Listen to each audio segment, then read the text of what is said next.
테마 움직임 보도록 하겠습니다. 그동안 무선 충전 쪽이 좀 강했는데 오늘은 쉬어가는 움직임도 포착이 되고 있는 것 같네요. 정재훈 전문가님 안녕하세요.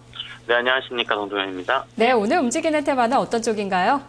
예, 오늘 삼성전자의 갤럭시 4가 이제 언팩 행사를 가지면서 시장에 출시가 될 것으로 알려지고 있는데, 글쎄요, 일단 우리나라는 뭐 좋은 재료에도 불구하고 만기까지 무난하게 지나긴 했지만, 오늘 장중에 나오는 물량 내지는 오늘 종가 무렵에 추가적으로 외국인 매도가 더 나타날 수 있다라고 하는 그런 얘기가 좀 많이 돌고 있기 때문에 만기까지 무난하게 잘 지냈다고 해서 무조건 시장이 올라간다라고 보기는 좀 힘들 것이고요. 결국엔 현선물관에 있어서의 외국인들의 어떤 수급적인 면이 가장 전반적인 시장 조정의 원인이다라고 좀 볼 수 있습니다. 이 말씀을 왜 드리냐면 결국엔 국내 삼성전자의 그 언팩 행사를 앞두고 시장에서 상승세를 보였던 코스닥 IT 부품사들 쪽의 어떤 움직임이라든가 이런 부분이 좀 많이 있었는데 결국엔 일단 출시 시점이 임박함에 따라서 오히려 차익 실현 매물도 많이 증가를 하고 있다는 점에선 뭐 재무적인 노출에 대한 부분 자체도 좀 감안을 해서 보시는 게 좋을 것 같습니다.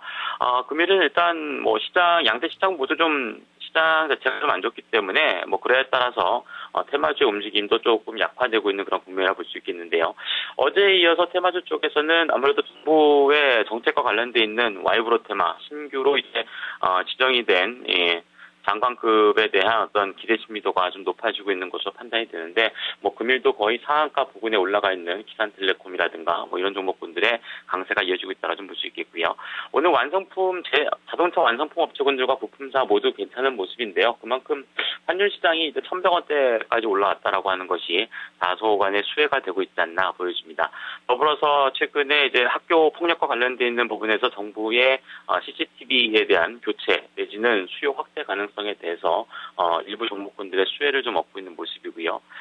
그동안 좀 움직이지 않았던 쪽이 뭐 3D 부품 쪽에 관련되는 테마주인데 아무래도 삼성전자의 납품 비중이 있었던 IT 부품사들의 반전에 따른 어떤 순환적인 움직임이 아닌가라고도 볼 수 있을 것 같습니다. 그 밖에도 삼성전자의 투자 확대 가능성에 대한 플렉시블 관련되어 있는 종목군이라든가 그리고 모바일 게임즈들은 전부 다 오르는 건 아닙니다만 저점권역에 있었던 JC라든가 그리고 엑소소프트 등이 전체적인 강세를 조금 주도하고 있다고 좀 보여집니다.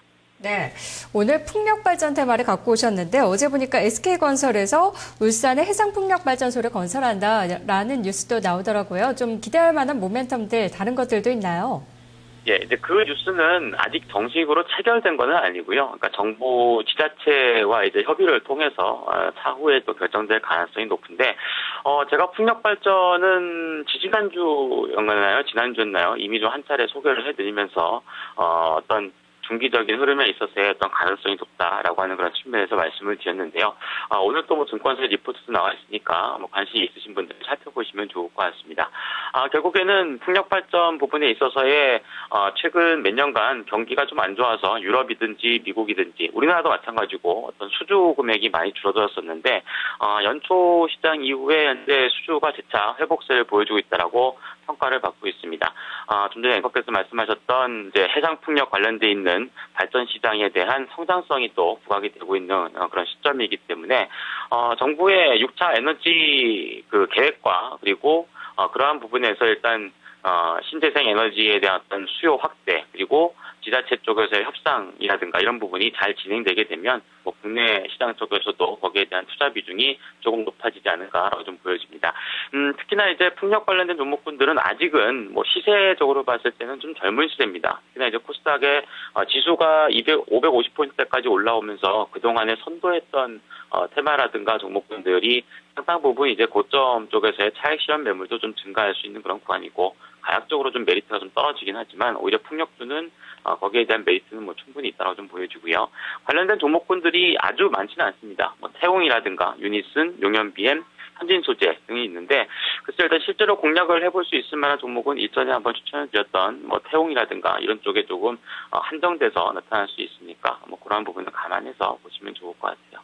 네, 종목은 선별적으로 공략을 해야겠네요. 오늘 공략주는 없으니까 지난번에 추천주 태웅을 한번 살펴보도록 할까요? 네, 오늘 뭐 좋은 이제 리포트도 나왔고, 특히나 이제 올해 수주와 실적이 전년 대비로 봤을 때는 2배 이상 증가할 거라는 그런 전망이 나오면서, 상당히 좀 좋은 모습인데, 사실 태용은 코스닥 시장에서는 아주 그렇게 크게 그 각광을 받았던 그런 종목은 아닙니다. 시가총액 50위 안권 아래쪽에는 포함이 되어 있긴 합니다만, 상당히 이제 2만 원대 미만부터 기관들의 조용한 뭐 매수세가 이어지는 그런 모습을 보여줬고, 오늘도 리포트 효과로 강세를 기록하고 있습니다만, 추세적인 움직임에 있어서의 안정성은 유지가 된다라고 좀 보여집니다. 다만 이제 오늘같이 이렇게 양봉으로 뽑아주는 쪽보다는 최근의 흐름상 이렇게 음봉에 대한 다소 눌러주는 구간대에서의 매수 비중을 높여나가시는 것이 좋다라고 좀 보여지니까 이렇게 보시기 바라고요. 단기적으로는 일단 뭐 25,000원권역에 대한 가능성을 조금 높게 보시는 게 좋을 것 같고, 중장기적으로는 25,000원이 최근 한 1년 이내에 저항 포인트대로 작용하고 있는 가격대인데요. 돌파 가능성도 충분히 있다라고 좀 보여지니까 눈여겨보시면 좋을 것 같습니다. 네, 전문가님 말씀 고맙습니다. 감사합니다. 네, 오늘은 풍력 테마를 보면서 태용을 살펴봤는데요. 태용은 조정 시에 다시 한번 재진입이 가능할 것 같습니다. 단기적인 목표가는 25,000원, 중기적으로는 3만 원까지 제시하고 있고요. 코스닥 내에서도 가격적인 부담이 좀 커지고 있다는 점을 감안한다면 공략이 좀 가능할 만한 종목일 것 같습니다. 테마 나우였습니다.